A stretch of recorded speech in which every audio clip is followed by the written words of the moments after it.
In this video, we are going to be looking at multiples of 10.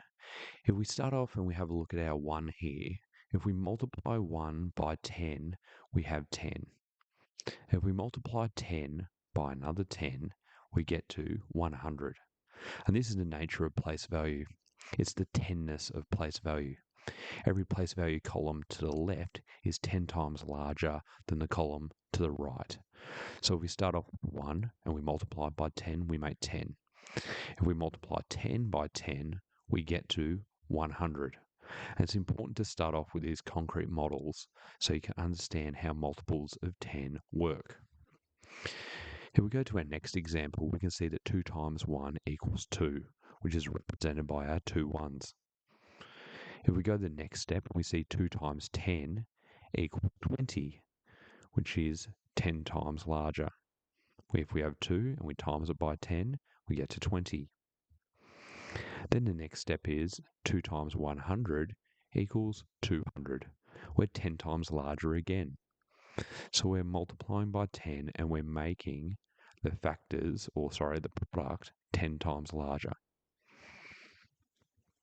If we have a look here, we can see this is sort of how the rule of adding 0 applies. Now, I know there are some people in mathematics circles that don't like the adding 0 rule, but if we connect it to real concrete materials and make a clear understanding as to how it works, I don't see there being any problem with this.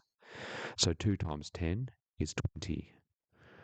And then we can see the relationship again unfolding. 2 times 100 is 200.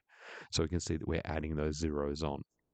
We can see that 2 times 1 is 2, 2 times 10 is 20, 2 times 100 is 200. Multiples of 10, we're making something 10 times larger. And we see this relationship play out in other number sentences.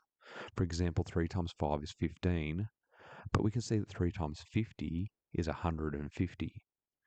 And if we can see that 3 times 50 is 150, we can see that 3 times 500 is 1,500.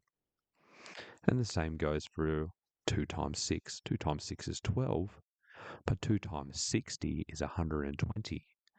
Therefore, 2 times 600 must be 1,200. We can see that relationship between the number sentences unfolding.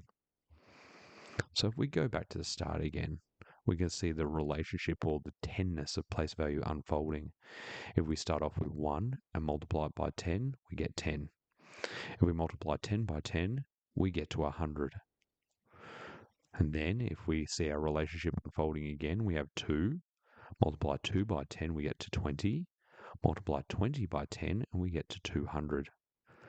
And then we can see the relationship again with the other number sentences. 3 times 5 is 15. Therefore, 3 times 50 must be 150.